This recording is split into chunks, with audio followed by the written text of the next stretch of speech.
Sabi ho nung Ecclesiastes chapter 3 verse 17, God will judge both righteous and wicked people because there's time for every matter and every deed. I thank our chair and our colleagues for this opportunity na makapagtanong. Una kong tanungin, nandito na po daw si Mr. JP Mendoza. Am I correct, Mr. Chairman? Yes, he is here. Yeah. Seated beside Bryce Hernandez. Hi, Engineer Mendoza. Nagbigay po kayo ng testimonya noong sa House of Representatives September 9 at under oath po kayo noon, no, sir? Pwedeng paki. Yes po, sir. You're under oath. So, alam niyo po yung mga pinagsasabi niyo doon and sabi niyo nga po, you're under oath and let me remind lang yung RA 11594, we passed it last 18 Congress para lang alam mo na ini-impose natin yung higher penalties dito for perjury, no, which is up to 12 years of imprisonment per count. Actually kanina si Bryce, nawala na si Bryce. Kanina pinapakinggan ko si Bryce, parang naka-4 na counts na ng perjury. So that's 48 years na. Anyway, gusto kong ipakita sa iyo to, JP, no, yung binanggit mo doon sa camera. Can you stop my... Ayan. Pwedeng pakibasa mo, JP, yung binanggit mo dito sa camera. Verbatim yan, Mr. Chair.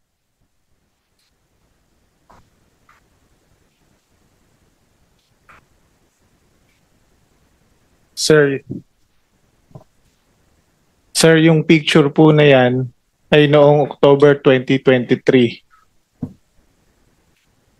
na kung saan nagre-request po si Senator Joel ng iyong, sensya na po, medyo malabo yung mata ko, ng inyong, yung mga binasa po ni Engineer Bryce na base ng flood control kanina na nakasaad doon sa context. 4 lang po yung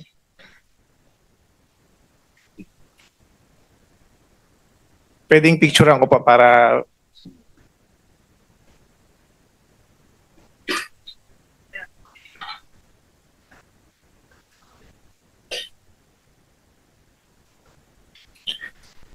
Sir, yung picture po na yan ay noong October 2023 na kung saan nagre-request po si Senator Joel ng yung mga binasa po ni Engineer Bryce ng flood control kanina na nakasaad doon sa context. 4 lang po yung napicturan sa akin ng boss ko. Kumbaga para sa summary po yan na sinasabi ni Senator Joel na mababa yung kanyang pondo, subalit siya ang majority floor leader.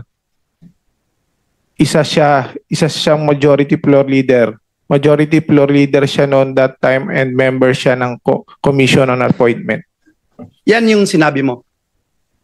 Yes po. Mr. Chairman, may I ask Mr. JP Mendoza, kasi binanggit niyo po dyan na si Secretary Bonoan ay kinukumpirma ng Commission on Appointments. Yan po yung binanggit po ninyo, no, sa Commission on Appointments. At ang date po na ito, would you say, tama po, yung sabi niyo, October 2023? Sir, check ko lang po yung eksaktong date dito sa... Binasa niyo po kanina yung transcript. October 4, 2023 po, to be exact po. Yes, November 22, 2022 nang ma-confirm si Secretary Bonoan. Sabi nyo din, Mr. Mendoza, are you aware? Kasi sabi nyo din po na miyembro si Senator Villanueva ng Commission on Appointments. Sabi nyo rin, October 2023. Tama po? Sir. Binasa nyo po yung transcript eh. Check ko lang. Ito po sa pagkaka-picture ko po, October 4, 2022, 10:31 p.m. po. Hindi kakasabi mo lang kanina, yan din ang sinabi mo sa House. Yung 2023 po, 2023 po dumating yung project po. I'm sorry. Magulo yata yun, Mr. Chair. Sabi mo 2023, yung binasa mo kanina at binanggit mo sa House. Sir, upon checking po, kasi ito po yung picture. Para ma-summary ko po, sir, okay lang po ba na ipaliwanag ko po? Ito po Go ahead, kasi... sige, para maliwanag. Apo. Sir, pwede po bang humingi rin ako ng parliamentary immunity? May legislative immunity. Legislative immunity po.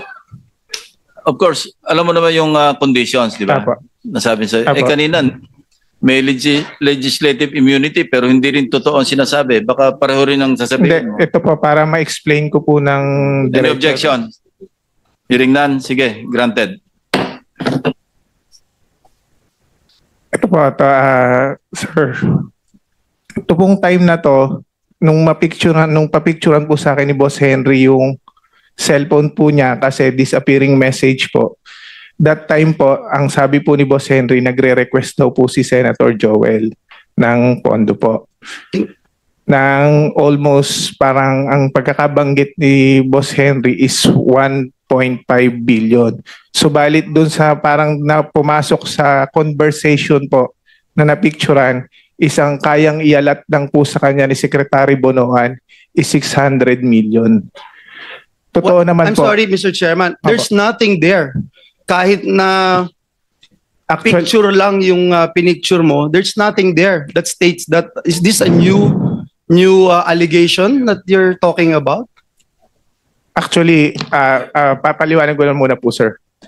Ang kaya lang po ni Secretary Bonoan that time is 600 million na ibigay. Kaya sa conversation po, This was in October 2022. yes po, Okay.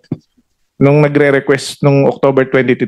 Okay, Mr. Chairman, can I finish on that? Kasi lumalayo na po siya. Allow the resource person to finish the narration before Okay. we interject. Okay. Yung katulad nga po ng sinabi ni D.E. Henry noon, kung nagpa-follow up si Sen. Joel, totoo naman po na ang nire-request niya is mga multipurpose building. Pero that time na hindi kayang ibigay yung amount na hinihingi ni Senator Joel, ang kaya lang ni Secretary Manny Bonoan po noong time na yun is 600. So, hindi maaabot yung target na almost 1 billion na mahigit. Naisipan po ni D.E. Henry na i-convert sa flood control yung 600 million na which is kinuhanan po ng 25% yung mga kontraktor para ang maging total is 150 million. Kung sinasabi po kanina na yung project po lumabas po siya ng 2023, wala po siya sa GAA.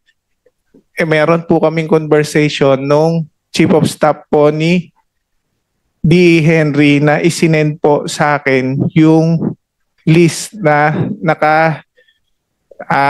ayos na po na eto po, pakita ko po.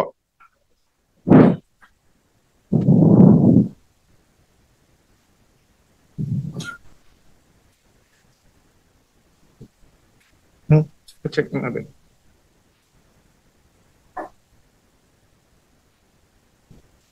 Pwedeng pa-flash to. Kasi kaputol na lang para hindi naman. Tama na lang po, sir.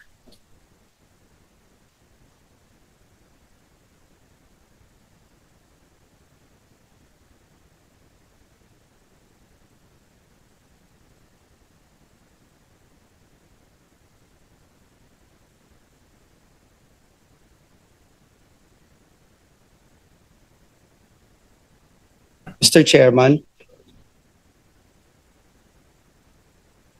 not germane to my questions kasi, Ma'am. Yung sinasabi mo, excuse me, Senator Joel. Sinasabi mo, meron kang screenshot ng conversation mo with Senator Joel? Pinapicturan po sa akin Sino kausap ni Senator Joel? si D.E. Henry po. Chairman, hindi po screenshot. Ang screenshot, it has to be your phone. So, Well, screenshot or photo taken from a screenshot, pareho lang Hindi yun. po photo, pinapicturan po niya sa akin yung cellphone niya. Yung cellphone. Kasi disappearing message po siya. Okay, sige. Nasaan yun?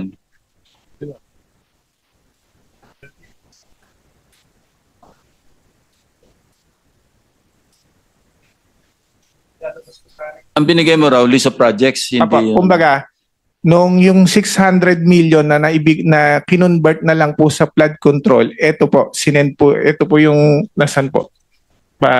Now, how can you prove na si Senator Joel at saka si Engineer Alcantara yung nag-uusap doon sa, yung nando sa thread? Nung nasa Congress po, tinanong din po siya sa House kung kinukumpirma po niya na nag-uusap sila. Kinonfirm naman po ni BE. Are you confirming? I confirm, nung last time po sa Congress, ang kinonfirm ko lang po na si Senator Joel po ay nag-follow up sa akin na pwedeng malagyan ng building, school building po ay multipurpose building, baka pwedeng mabigyan po ni Secretary. Meron daw po request pero pinapapollow up niya lang po sa akin. Pero there is no such thing as flood control, Your Honor. Yun po ang bilanggit ko sa Congress po. Ayan, Senator Joel, please continue. Thank you. Be thou as it may, Mr. Chairman, JP 2022-2023, hindi po ako miyembro ng Commission on Appointments. Hindi po ako miyembro. Pwede kong tanungin si Mr. Alcantara. Mr. Alcantara, same question that I asked Secretary Bonoan's Regional Director Tolentino. Was there a time na I asked or I nominated flood control program sa inyo? Wala po, Your Honor. Ever since po. Ever since, wala, Mr. Chairman. Was there a time na naglabi si Senator Villanueva for any contractor na in-endorse, pinakitaan ng pabor, or nilabi sa iyo, Mr. Alcantara? Wala po, Your Honor. Thank you, Mr. Chairman. Balikan kita, JP, no? Hindi ako CA member. Kinonfirm na si Secretary Bonoan doon sa sinabi nyo. Doon sa mga binanggit mo doon sa plenaryo, doon sa Kamara. Gusto ko lang malaman, meron bang nag-utos sa'yo, sabi sa'yo na banggitin ang pangalan ni Senator Villanueva na ang tanging basis mo ay pinicturan mo ang isang telepono na hindi din sa'yo? Wala po, sir.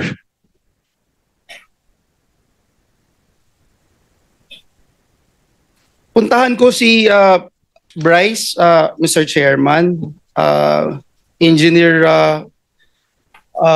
Bryce, nagpunta ka rin sa Kamara de Representantes at doon marami kang sinabi, may mga picture, kagaya nung sinasabi ni JP na pinicturan niya yung isang telepono at di umano ito ay conversation ni Joel Villanueva at isang Henry Alcantara. At nakakalungkot man na kahit ito'y isang picture lang from a different phone, parang tinanggap na gospel truth dun sa camera, no? May ipapakita rin akong picture sa iyo, Bryce. Pakitignan itong picture na to. Pakilakihan.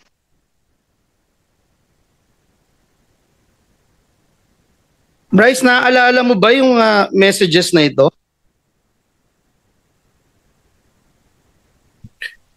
Your Honor, ngayon ko lang po nakita yan. Wala po ako nababasang ganyang messages po. Numero mo ba yan na nakikita sa telepono? Numero mo ba yan? Numero ba ng congressman yan? Wala pong nakalagay na numero, Your Honor. So pareho pala dun sa binanggit ni JP, wala ring numero. Naaalala mo yung message na yan? Ako hindi po. Kasi may nakapagsabi sa akin, ikaw daw ito.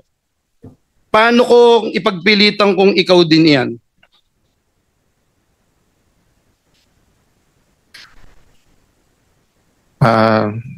Nasa sa inyo na po yan, Your Honor.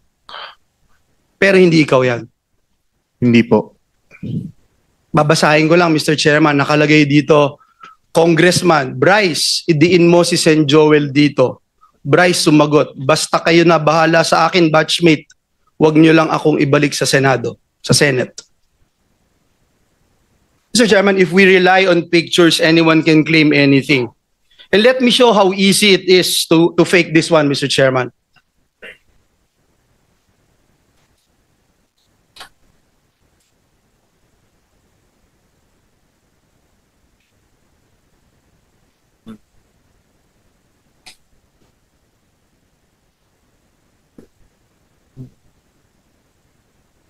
Twenty seconds, Mr. Chairman.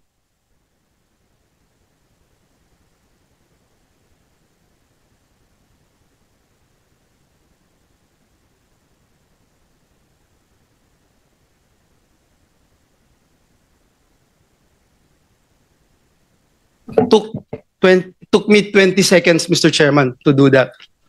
Mr. Chairman, maaaring sabihin yung cellphone na nagpicture at ang metadata ng picture na ito ay para sabihin kinuhanan talaga noong October 2023. Kanina si Mr. JP nagsasabi baka 2022. Pakita din po natin kung paanong mag-alter sa metadata of an image.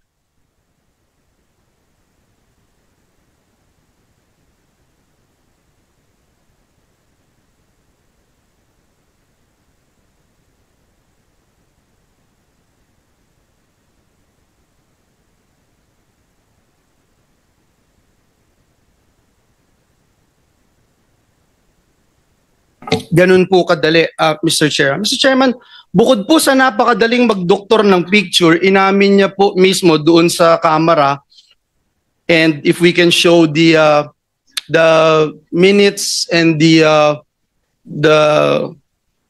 transcript of the hearing, inamin po ni Engineer Bryce na wala siyang personal knowledge sa mga mensaheng ito. Can you confirm, Engineer Bryce, itong binanggit nyo na Your Honor regarding sa mga text messages po, wala po.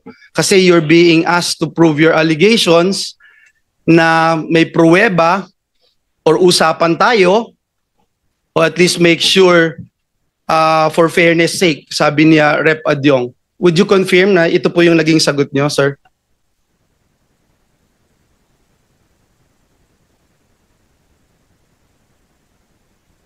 Yes, Your Honor. So ibig sabihin, hearsay, Mr. Chairman, daig pa po nito yung chismis. Nakakalungkot dahil yung chismis trying to destroy me, my name, our family, our loved ones. May mga anak din ako, Engineer Bryce, at higit sa lahat yung simbahan na aking nire-represent na milyong-milyong tao ang nire-respeto yung aking pananampalataya. Mr. Chairman, tandaan din po natin na Bryce and JP, nakita nyo kanina yung pinakita kong video. Hindi ba ganun kadali gumawa? Yes or no lang? Hindi po namin alam na pwede palang gawin yon, Your Honor. Hindi nyo alam. Okay. So, ibig sabihin, hindi nyo ginagawa itong pamimeke? Hindi po, Your Honor. Okay. Hindi nyo ginagawa. Mr. Chairman, dun po sa mga isiniwalat nyo, Mr. Chairman, dito sa Senado, ang dami pong kasinungalingan at pamimeke. No? Pakita lang natin yung history ng pamimeke ng public documents nitong dalawang ito, Mr. Chairman. Nameke din po sila ng driver's license para lamang makapaglaro sa casino. Kahit alam nating lahat na krimen ito, ngayon pa po ba sila matatakot, Mr. Chairman, kung ikalulusot po nila ito? So, ito po ba, hindi nyo rin po aaminin na kayong behind dito sa pamimeke ng lisensya na ito, Bryce and JP? Your Honor, wala po akong nahawakang ganyang klase ng ID po. Ganun din po ako, sir. Kasi katulad nga po nung sinagot ko na LTO, may sinampahan na po kami. Sinagot na po namin yan sa LTO, sir. Sige po. Taong bayan na po ang huhusga kung may kakayahan kayo o wala. Miyembro kayo nitong BGC Boys na pinangalanan ni Senator Lacson na nagpatalo ng 950 million. Yung lisensya. Ito, may lisensya po. Yung LTO po, it's already in the LTO.